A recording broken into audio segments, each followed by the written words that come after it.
Hello, this is my video essay. I want to talk about the historical milestones on Ethiopia. My name is Irving, first of all. So let's start.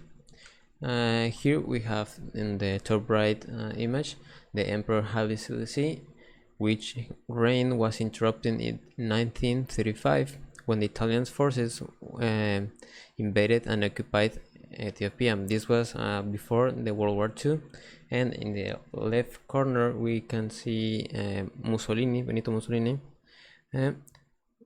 which was the one who started this war, like confrontation between Italy and Ethiopia. So Emperor Haile Selassie pleaded to the League of Nations for aid in resisting the Italians. Nevertheless, the country was formally annexed on May 9, 1936, and the emperor went into exile. With the emperor in exile, the civilians couldn't do anything rather than just doing what they said.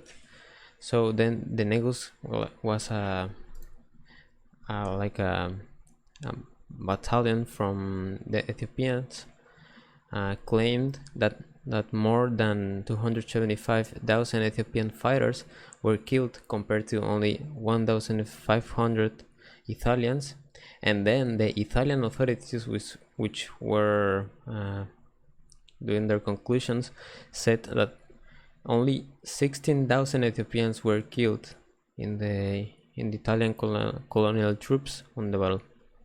So we can see a big comparison, which we cannot compare the actual lives taken between the ones that the Italian authorities estimated.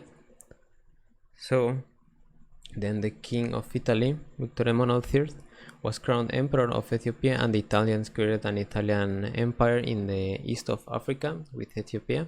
Then we have the World War II, and after the World War II, Haile Selassie reigned again, and actually he reigned as an emperor of Ethiopia and is the best known and perhaps most influential in the nation's history. And he also tried to promote a lot of modernization of his nation, and actually he founded the first important higher education, the University College of Gondar, in 1950. So he also thought to improve the nation relationship with other African nations. To do this, in 1963 he helped to found the Organization of African Unity.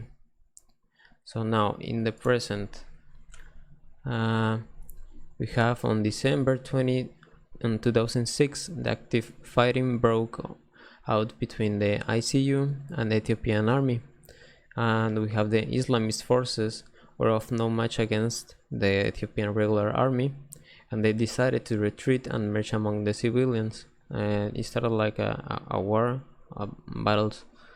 So then they were checked by Human Rights Watch, actually, and having the largest number of people to flee their homes in the world in 2018, with 1.4 million newly displaced people. And this was they cannot live where they wanted to, so they had literally no right to live.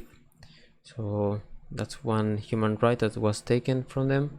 Then the Abiy began a military offensive in the Tigray region in response to attacks on army units stationed there, causing thousands of refugees to flee to the neighbor Sudan. So we have the same a massacre in 2020 in the town of Maikadra. They have no right to live there, being tortured, and they cannot. They are always moving on because their homes, they're not coming back again. So that's all, and thank you so much.